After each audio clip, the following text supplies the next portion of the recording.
Salut tout le monde, bienvenue dans cette nouvelle vidéo. Et oui, ça y est, comme on l'a vu dans le titre, le championnat de France de Ligue 1 a repris le 6 août dernier. Donc au moment où je tourne cette vidéo, 3 journées se sont déjà déroulées. Ce soir, il y a Nantes-Lyon qui commence la quatrième journée. Mais pour cette vidéo, j'aimerais qu'on revienne sur ces 3 premières journées de Ligue 1.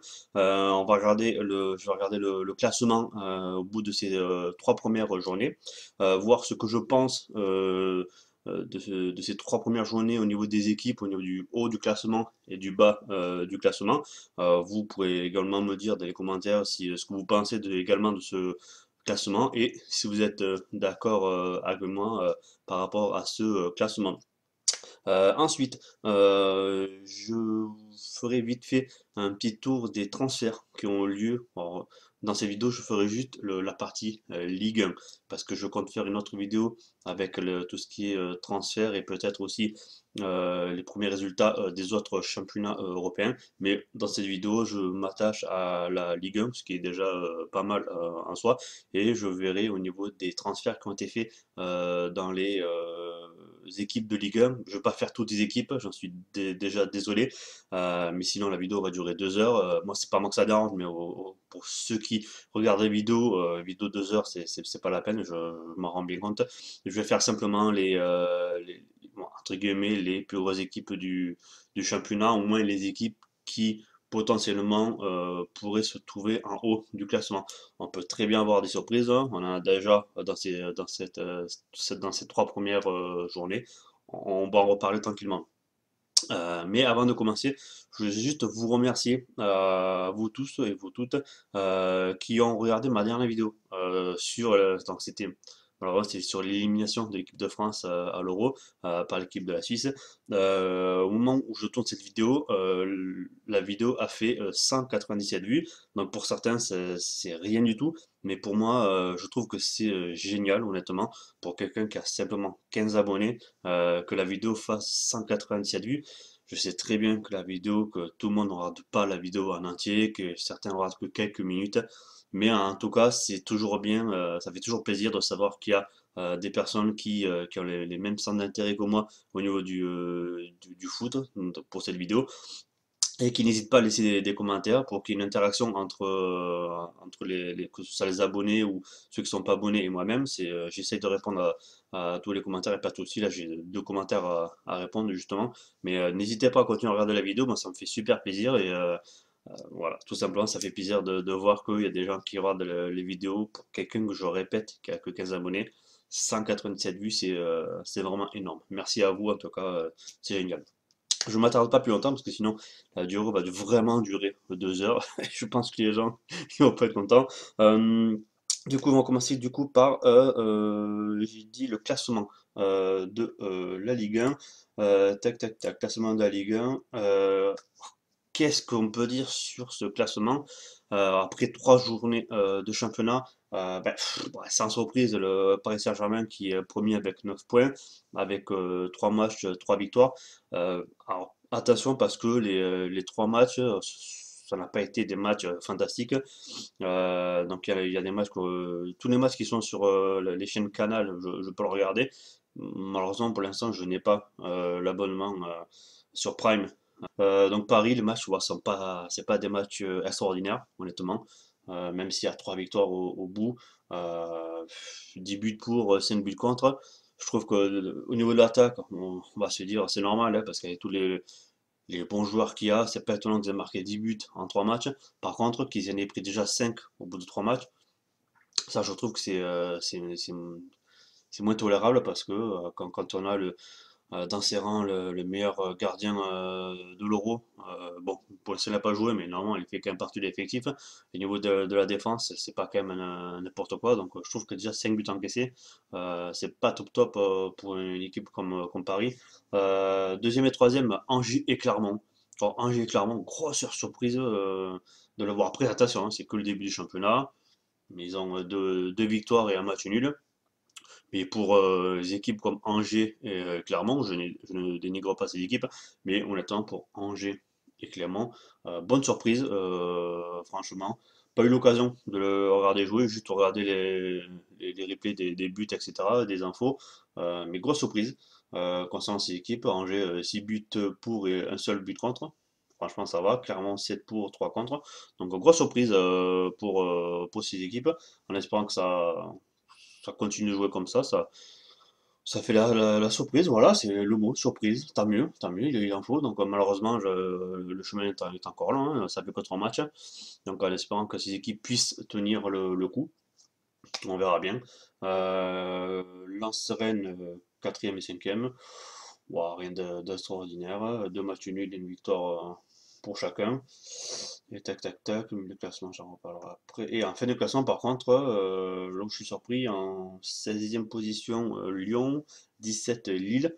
Donc là, par contre, un peu quand même un peu étonné. Bon, pour Lille, je suis moins étonné, je l'expliquerai après. Pour Lyon, je suis quand même étonné parce que pour moi, Lyon, ils ont quand même sur le papier un bon effectif. Bon, après, ils ont le changement d'entraîneur. Euh, mais pour moi, je suis étonné avec 2 matchs nuls, une défaite. Je suis étonné de l'avoir à cette 16e place. Donc j'ai hâte de voir ce soir le match Nantes-Lyon. Donc bon, ils jouent à Nantes, voir ce que ça va donner parce que Nantes ils sont dans ils sont 9e, donc le 9e contre le 16e. Hâte de voir ce que ça va donner. Je pense que Lyon pour moi devrait gagner, mais bon après hein, quand je vois le début du championnat, plus rien n'est sûr. Lille par contre, je suis moins surpris parce que j'en discuterai tout à l'heure dans les transferts. C'est la même équipe que l'année dernière quasiment.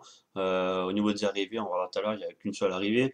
Et après, il y a eu quasiment que des départs. Le changement d'entraîneur, Galtier qui est parti à Nice. Galtier qui est un super entraîneur, honnêtement. J'adore cet entraîneur. Jocelyn Gourvenec qui est arrivé à Lille. Je suis moins fan de Gourvenec en tant qu'entraîneur de Lille. À voir ce que ça va donner. Mais bon, pour l'instant, Lille, je trouve pas top. Honnêtement, je suis pas surpris. Ce qui me fait peur, c'est avec la Ligue des Champions qui va arriver. Parce que dans leur groupe, les Lillois, ils ont Séville, club espagnol, Salzbourg, le club autrichien, et club allemand de Wolfsburg. Donc honnêtement, ils ont intérêt à bien s'accrocher, parce que j'ai peur que les matchs de Ligue des Champions, plus le championnat, plus la Coupe de France, bon la Coupe de France, on sait très bien qu'en général, c'est là que les entraîneurs font tourner les effectifs. Mais rien que le championnat et la Ligue des Champions, sachant qu'ils ont pas recruté, enfin, j'ai peur que moi, ça me fait peur un peu pour Lille, donc peut-être que je vais me tromper, qu'ils vont nous sortir le match de l'espace en Ligue des Champions en championnat. Mais pour l'instant, c'est pas le top, donc forcément, pour moi, Lille, ils vont pas finir dernier, ça c'est clair et net, ils vont remonter. Et je ne vois pas Lille cette année champion de France comme l'année dernière, ou alors être sur le podium. Honnêtement, je serais très très surpris que Lille finisse dans les 3 premiers cette année. On verra à la fin du championnat, je regarderai le classement, peut-être que je me tromperai, on verra. Et en tout cas, pour le moment, je suis très surpris. Bref, ensuite 3. Bon, 3 à 18e, je vais dire c'est un peu normal, ils viennent de Ligue 2. Ben, honnêtement, je crois que l'entraîneur c'est Laurent Battle, si je ne me trompe pas, qui a l'air d'être pas trop mal en tant qu'entraîneur. Champion de Ligue 2 l'année dernière, seulement un point, deux défaites et un match nul. À voir ce que ça va donner par la suite, en espérant qu'ils s'accrochent et qu'ils puissent aller grappiller quelques points pour eux, on verra. Et 19e Monaco, un peu surpris quand même Monaco, même si on verra le transfert, les transferts c'est pas top top non plus, mais sur le papier ils ont quand même une bonne équipe, donc quand même surpris de la 19e place. Là malheureusement ils viennent de se faire éliminer de la Ligue des Champions, donc ils ne vont pas jouer la Ligue des Champions par le Shakhtar Donetsk si je ne me trompe pas, donc c'est dommage parce que au vu du match ils auraient pu gagner. Voilà, c'est dommage. Franchement, c'est dommage parce que ça se joue à pas grand-chose. Ils sont allés jusqu'en prolongation. Le score final de 2, sachant que Shakhtar a gagné 1-0, je crois, à l'aller. Je ne veux pas dire de bêtises. Mais bon, je trouve ça dommage hein, quand même. Qui ne jouent pas les Ligue des Champions pour les clubs français, surtout l'indice UEFA. Donc, je viens de voir que le Portugal est repassé devant la France. Donc, c'est quand même assez dommage. Et Strasbourg qui ferme la marche. Donc, un peu étonné pour Strasbourg, avec 2 défaites et un match nul.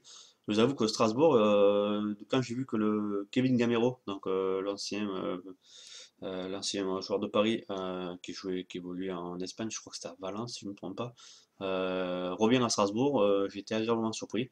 J'espérais franchement qu'il cartonne à Strasbourg. Donc pour l'instant, je crois qu'il a marqué qu'un seul but. Bon, en même temps, Strasbourg il en a marqué 3, donc il en a marqué un sur les 3, il y a pas mal. Mais j'espère que pour Strasbourg, que Kevin Gambo va pouvoir leur apporter son expérience. Donc si je ne me trompe pas, c'est aussi le club où il a commencé. Donc c'est quand même bien qu'il... alors, je ne sais pas s'il va finir à Strasbourg, mais c'est déjà bien qu'il retourne au club où il a commencé. Espérant que pour Strasbourg, qu'il relève un peu la tête. Voilà. Pour finir dans le classement, je parlais mon club de cœur, Montpellier. Forcément, moi je suis Montpellierin, donc forcément, je viens de parler de Montpellier, septième, avec une défaite, une nulle et une victoire. Pour les matchs de la saison contre Marseille, où on ne doit pas le perdre. Enfin, c'est incroyable. J'ai été mais, dégoûté. Franchement, j'ai été dégoûté. On le perd 3-2, on mène 2-0, on perd 3-2. Enfin, à chaque fois, c'est la même chose. Quand Montpellier, quand on mène de 2 ou 3 buts, à chaque fois, on se fait tout le temps revenir à égalité ou on perd le match et c'est usant à force et c'est dommage. Franchement, c'est dommage. Pas trop de transfert aussi du côté de Montpellier. L'arrivée de Mamadou Sakho, l'ancien parisien. Donc surprise quand même qu'il vienne à Montpellier en défense, sachant qu'en défense, on a perdu Victorino Hilton qui arrête sa carrière et le départ de Danny Congré qui est parti à Dijon, donc la chaîne centrale en croix. Avec des arrivées, mais ces arrivées pas connues, donc ça va être dur. Donc content de l'arrivée de Mamadou Sakho. Par contre, là où je suis moins content, c'est en attaque, où probablement on va perdre Randy Delors. Donc actuellement, il serait plus en partance pour Nice, mais le problème, c'est que Marseille est également intéressé, sachant qu'à Nice, le nouvel agent de Andy Delors, je crois que c'est le gendre de Christophe Galtier, donc l'entraîneur de Nice. Donc forcément, on a plus tendance à croire qu'à partir du côté de Nice, comme Marseille. Après, je ne serais pas étonné que je choisisse Marseille aussi.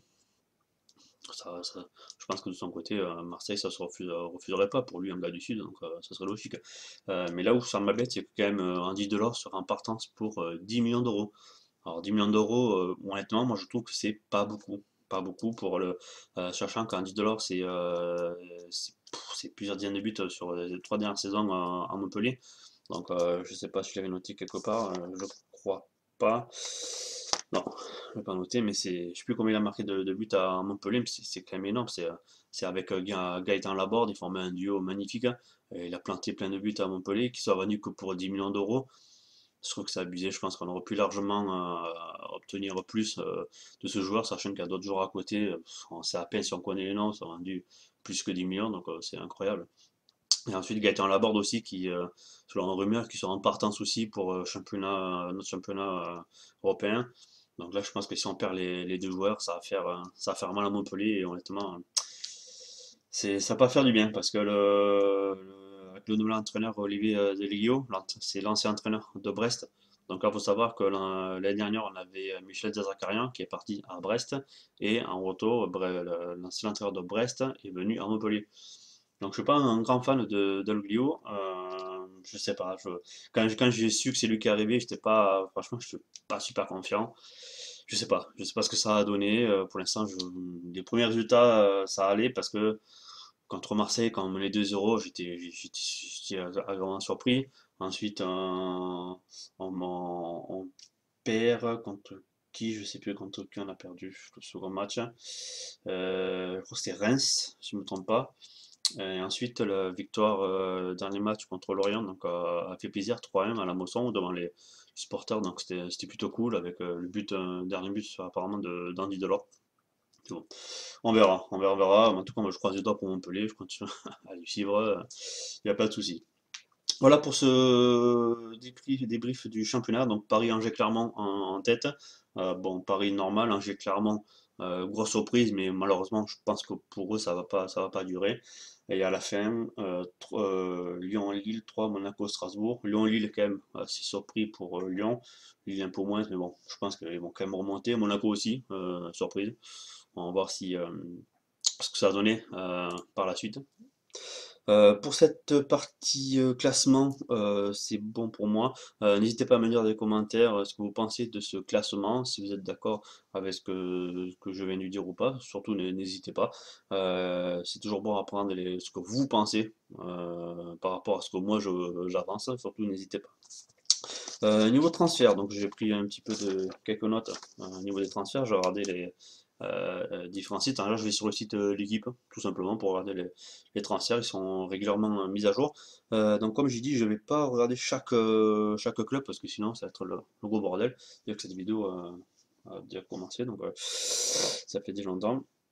On va commencer au niveau des transferts. Lille, donc les transferts de Lille, je trouve pas ça terrible. Comme j'ai dit par rapport au classement, au niveau des arrivées, c'est quasiment que des retours de prêt. Ils m'ont encore remis Onana Amadou qui vient de Hambourg pour 7 millions. Sinon, il n'y a eu que des départs. Et un départ, c'est un Luis Arrojo qui est parti à Atlanta pour 10 millions. Macménian, gardien, qui est parti à Milan pour 13 millions. Apparemment, ça a l'air de se passer très bien pour lui, donc c'est cool. Soumaré Boukari à Leicester pour 20 millions d'euros, sachant que Soumaré c'est quand même 32 matchs l'année dernière. Donc pour un championnat par son titre, 32 matchs, c'est que d'un côté ça doit aller, mais quand même 20 millions quand même c'est quand même assez incroyable. Mais bon, après c'est comme ça, hein. Donc voilà pour le transfert de Lille, je trouve pas ça top, surtout qu'ils ont perdu Christophe Galtier, l'entraîneur qui est parti à Nice. Encore Gourvenec qui est arrivé, je sais pas. J'ai un peu peur pour Lille cette saison, comme je vous disais tout à l'heure, avec la Ligue des Champions, avec Séville, Salzbourg et Wolfsburg. À voir. À voir ce qu'il en est, mais je trouve le transfert de Lille, franchement, bof pour l'instant.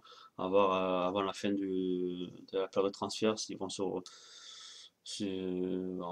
récupérer d'autres joueurs, mais j'y crois pas trop. Après, il y aura aussi le mercato d'hiver. À voir si entre-temps il y a des changements. Mais pour l'instant, je trouve pas top pour Lille. Pour Lyon, je trouve pas ça ouf non plus, honnêtement. L'arrivée d'Emerson en prêt de Chelsea, donc un international italien qui est champion d'Europe avec l'Italie cet été. L'arrivée de Shaqiri, le Suisse de Liverpool. Putain de Suisse, hein. Liverpool pour 6 millions. Pour moi, c'est pas le transfert de l'été, clairement. Shaqiri, il a beau être suisse et venir de Liverpool, je suis pas certain que c'est grâce à lui que Lyon va gazer cet été. Pour moi, à la limite, j'allais dire le meilleur pour l'instant, le meilleur arrivé de Lyon, c'est le retour de Moussa Dembélé, qui fait un retour de prêt qui était prêté l'année dernière à l'Atlético de Madrid en Espagne. Donc je pense que pour Lyon, c'est Moussa Dembélé le meilleur arrivé pour l'instant. Et pour l'instant, je ne me trompe pas parce que il a déjà marqué des buts, que ce soit en match préparation ou en début de championnat. Donc, je pense que si Moussa Dembélé reste à Lyon, moi je pense, de mon avis personnel, c'est qu'il peut faire une bonne saison si l'entraîneur lui fait confiance et si l'entraîneur le laisse jouer. À voir, à voir ce qu'il en est. Au niveau des départs, on a Andersen qui est parti à Crystal Palace pour 17 millions et demi.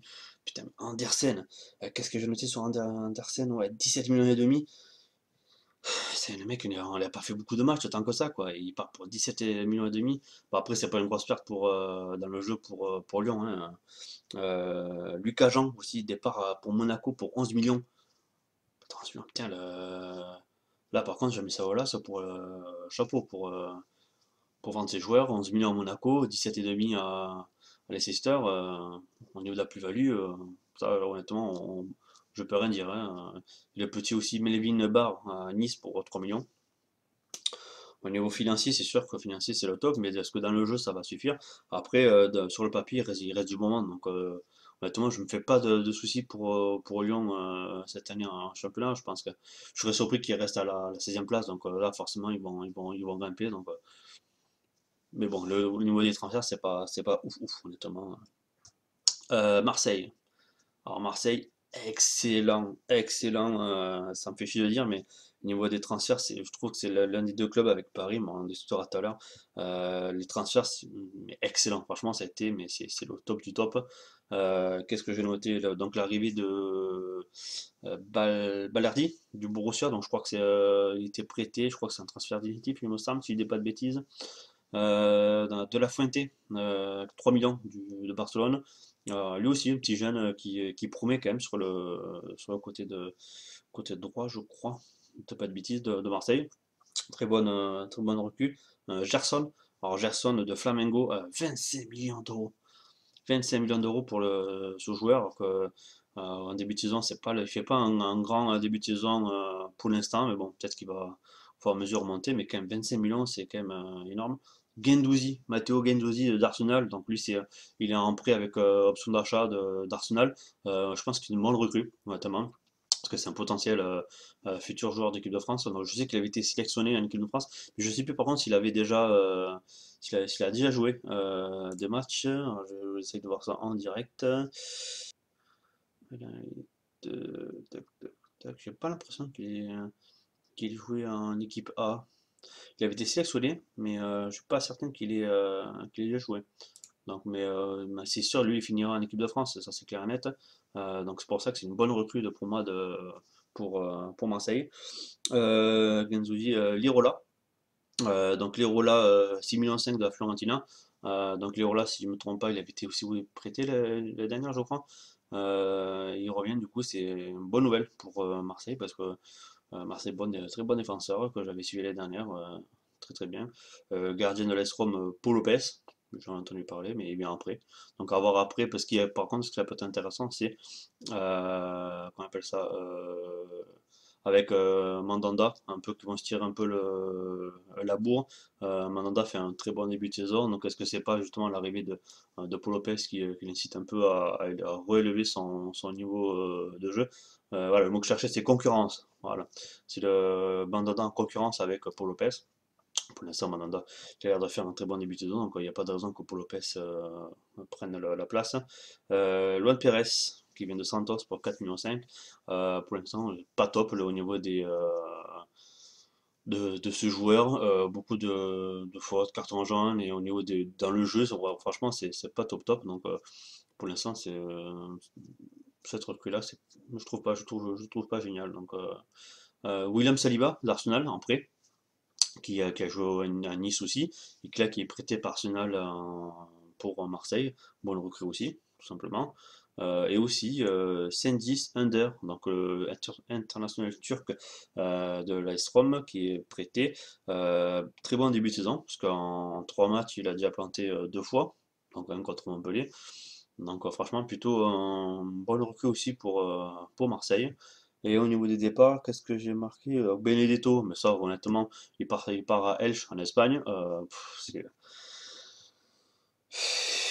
Aucun regret sur ce joueur. Cuisance qui retourne au Bayern.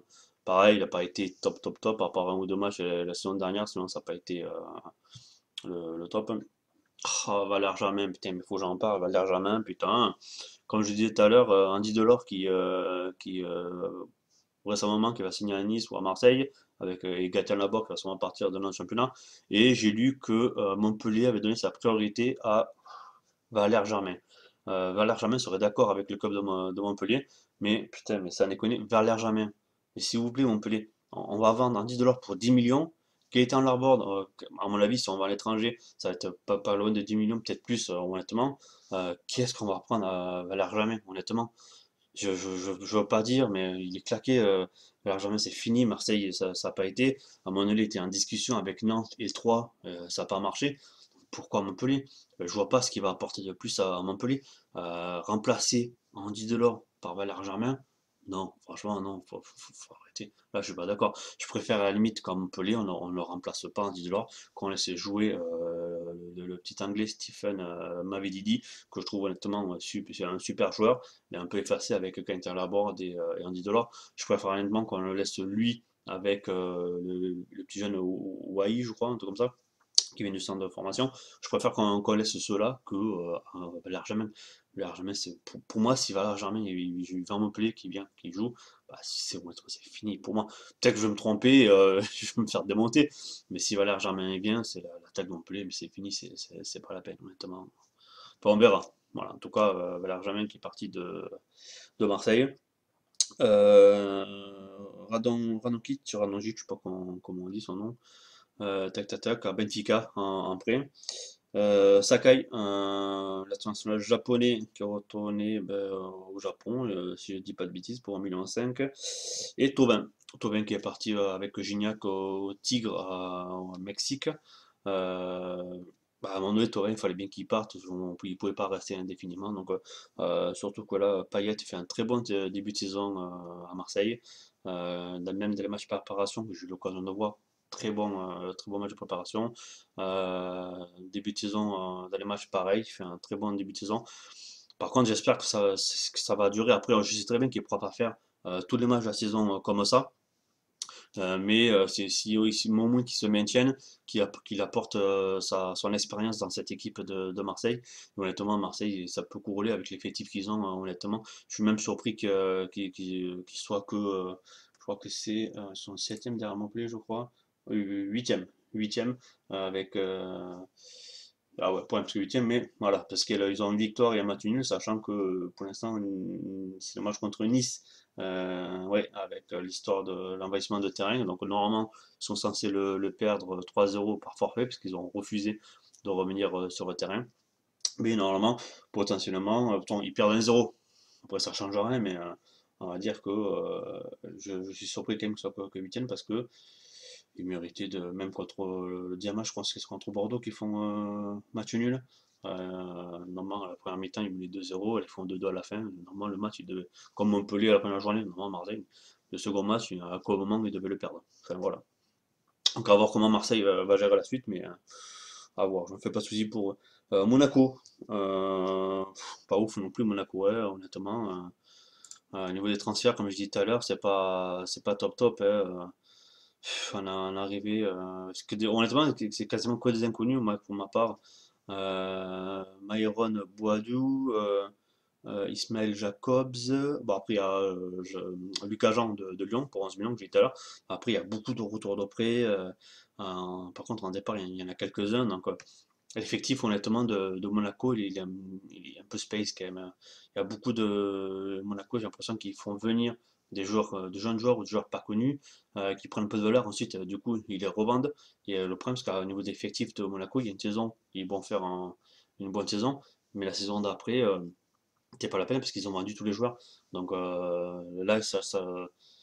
bon, là, ça va, quoi, entre guillemets, ça va. Parce que Monaco, ils ont été éliminés, donc ils vont pas jouer avec les champions, mais du coup, ils vont pouvoir se concentrer sur le championnat. Peut-être que pour le championnat de Ligue 1, ça va suffire. On verra. Mais pour l'instant, moi, le Monaco, je vois bien au milieu de classement, mais pas, honnêtement, pas plus, hein. Nice, intéressant, honnêtement, intéressant les transferts, avec, je répète, l'arrivée de Christophe Galtier, un entraîneur que j'aime bien. Qu'est-ce que j'ai noté? Donc Melvin Barr, que j'ai dit de Lyon.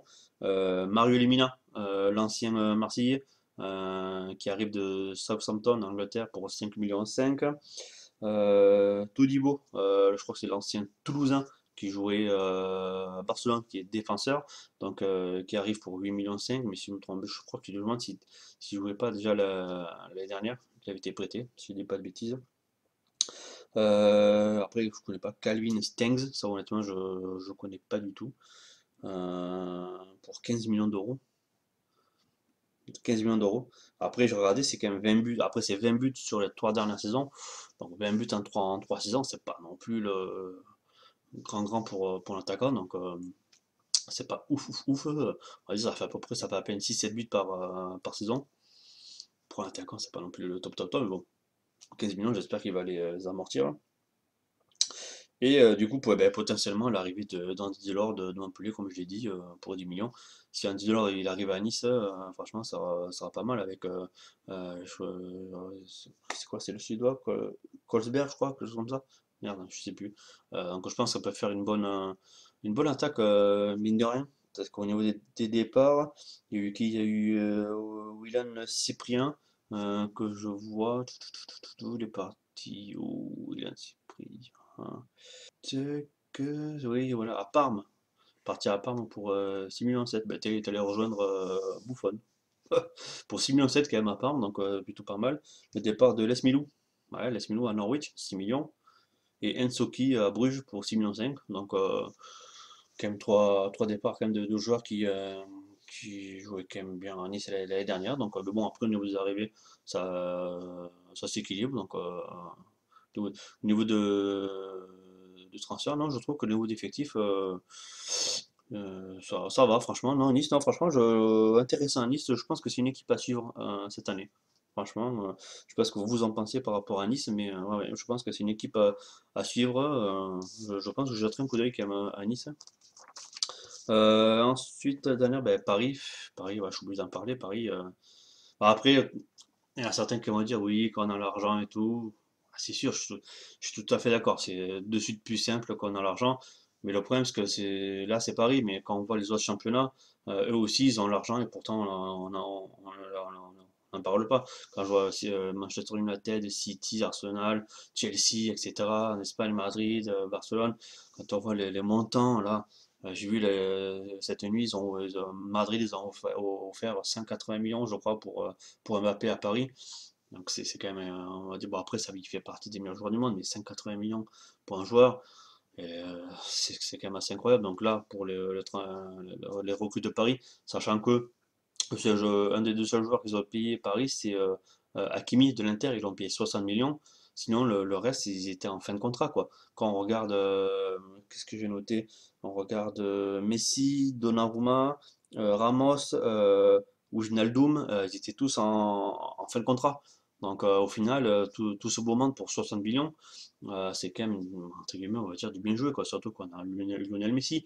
Lionel Messi qui apparemment ce week-end devrait jouer son premier match, je crois que c'est contre Reims, hein, si je ne me trompe pas. Donc ça va être un truc de fou. Les supporters de Reims, ça va être complet le terrain, le stade, si Messi est titulaire, c'est un truc de fou, hein. Tant mieux pour la championnat de Ligue 1, donc c'est cool. Ben, malheureusement, ben, c'est c'est- mais c'est sûr que c'est Paris qui peut accueillir ces joueurs. Maintenant, s'il y a d'autres équipes qui sont potentiellement capables d'accueillir les joueurs, ben, qui viennent. Et pour l'instant, malheureusement, avec l'argent, il n'y a que Paris qui l'a, donc il n'y a que Paris qui peut accueillir ces joueurs. À voir ce que ça va être suffisant pour la Ligue des Champions que je regarde Paris. Ligue des Champions, ça peut être simple quand même. Manchester City, Leipzig et le club de Bruges en Belgique. À noter que ce qui est intéressant, c'est que le match contre City, on peut potentiellement avoir face à face Cristiano Ronaldo et Lionel Messi. Parce que Cristiano Ronaldo, il a dit qu'il veut partir de la Juve et il a envie d'aller à Manchester City où apparemment il y aurait un accord qui aurait été trouvé. Donc le match Ronaldo-Messi, franchement, ça peut être plutôt pas mal en Ligue des Champions. Je pense que ça va être des matchs à voir. Mais bon, après, c'est le groupe A, donc pour la Ligue des Champions. Je pense qu'il est à la portée de Paris, même Manchester City, avec l'effectif que Paris possède. Ils peuvent aller titiller City, honnêtement, c'est obligé. Leipzig et Bruges, je pense que pour moi, pour Paris, ce groupe, il est largement à leur portée. À voir pour la suite, parce que forcément, on se dit que le championnat de France, c'est acquis. Attention, parce que l'année dernière, on dit ça aussi, c'est Lille qui a été champion de France. Donc cette année, ne pas faire la même erreur. Donc là, ils vont avoir les gens l'effectif pour le championnat, pour la Coupe de France, pour les Ligues des Champions. Je pense que ça va être très intéressant de suivre ce nouvel effectif de Paris, parce qu'en départ, pour l'instant de Paris, il y a qui? Il y a Bakker qui est parti à Leverkusen. Bon, après Bakker, c'est pas lui qui joue tous les matchs de Paris, donc je pense pas que ça va être une grosse gêne, mais après, là où je suis un peu déçu, c'est Moiskin qui est reparti à Everton, l'attaquant italien, je crois que c'est l'italien, je crois. Et ça, dommage, parce que c'est un joueur que j'aimais beaucoup, voir jouer l'année dernière, très bon, qui a marqué pas mal de buts pour Paris, et qui, du coup, cet été est reparti à Everton, parce qu'il était en prêt. Donc, je trouve ça dommage qu'il soit pas resté à Paris, mais avec l'effectif qu'il y a, Mauro Icardi, bon là, il est blessé, mais on sait jamais. Franchement, je le trouvais pas mal du tout. J'aurais bien aimé voir Moiskin rester à Paris. Sachant que pour Paris, il y a aussi la rumeur Paul Pogba de Manchester United, l'international français. Là, honnêtement, avant la fin du mercato, j'y crois pas trop.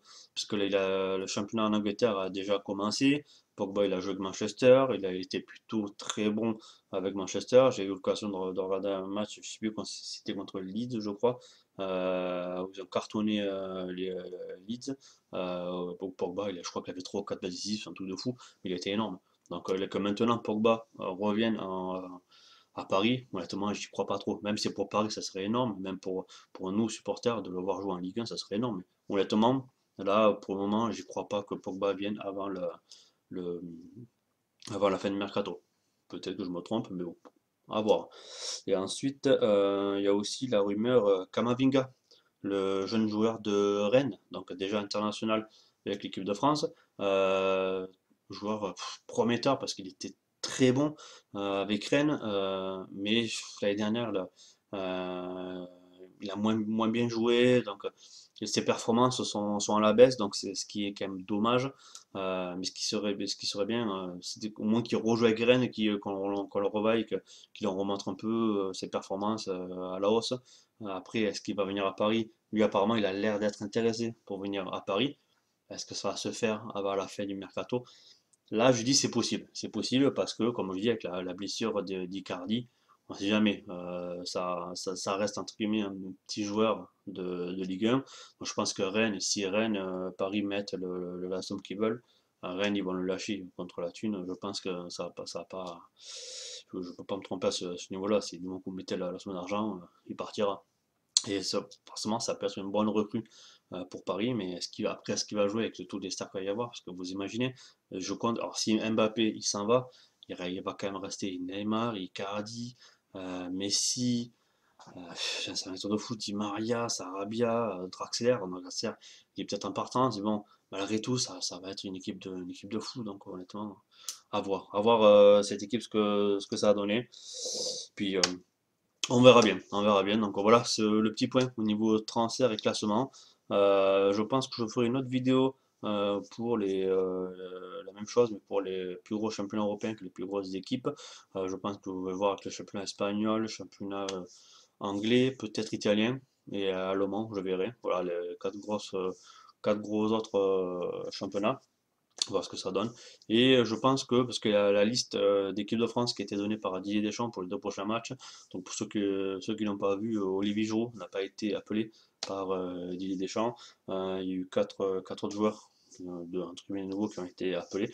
Je pense que je vais faire aussi une petite vidéo en réaction sur cette liste, sachant que les prochains matchs d'équipe de France, je crois que c'est début septembre. Je crois qu'il y en a le premier et l'autre le 7, je crois, ou le 4, on fait quelque chose comme ça. En tout cas, début septembre, il va y avoir 2 matchs d'équipe de France pour la préparation de la Coupe du Monde 2022 qui, je rappelle, se joue au Qatar. Donc je pense que je referai aussi une petite vidéo. Voilà pour moi. Cette vidéo est déjà très très longue, donc je suis désolé que cette vidéo soit très très longue, mais c'est un sujet que voilà, comme vous savez, le foot me passionne et que je voulais partager avec vous ce début de championnat de Ligue 1, en espérant que ce championnat continue à nous régaler avec tous ces très bons joueurs qui sont arrivés dans l'Hexagone. En espérant le classement aussi, on va voir ce qui va bouger. Genre, je ne sais pas si je referai des vidéos par la suite au niveau du championnat, je ne sais pas parce que je ne veux pas non plus faire pour chaque journée, enfin je sais pas, je sais pas si j'aurai le temps entre la famille et le travail, je sais pas si je pourrais, mais à la limite c'est quelque chose qui me dérangerait pas s'il y a des gens qui aimeraient éventuellement avoir mon avis sur la journée de championnat qui s'est déroulée ou les championnats étrangers, sur le classement, voilà, ça faut pas hésiter à me dire en commentaire, moi je serais ravi de faire ce genre de vidéo. Le foot c'est quelque chose pour moi que je joue depuis que je suis tout petit, donc voilà, j'ai 39 ans, donc ça fait depuis que j'ai même pas 10 ans que j'ai commencé à jouer au foot, que le foot c'est une de mes passions. Donc voilà, c'est pas la seule, mais ça fait partie de ma vie. Voilà, je ne vais pas vous embêter plus longtemps. Merci à vous d'avoir suivi cette vidéo, pardon, j'en bafouille. Merci encore à vous d'avoir regardé ma précédente vidéo, qui je rappelle a fait 197 vues. Je suis énormément content, franchement, c'est super cool. Merci de me suivre, merci d'interagir avec moi par les commentaires. Ça fait toujours très plaisir. Merci à vous, je vous fais des grosses bises, je vous dis à très bientôt pour une prochaine vidéo. Salut!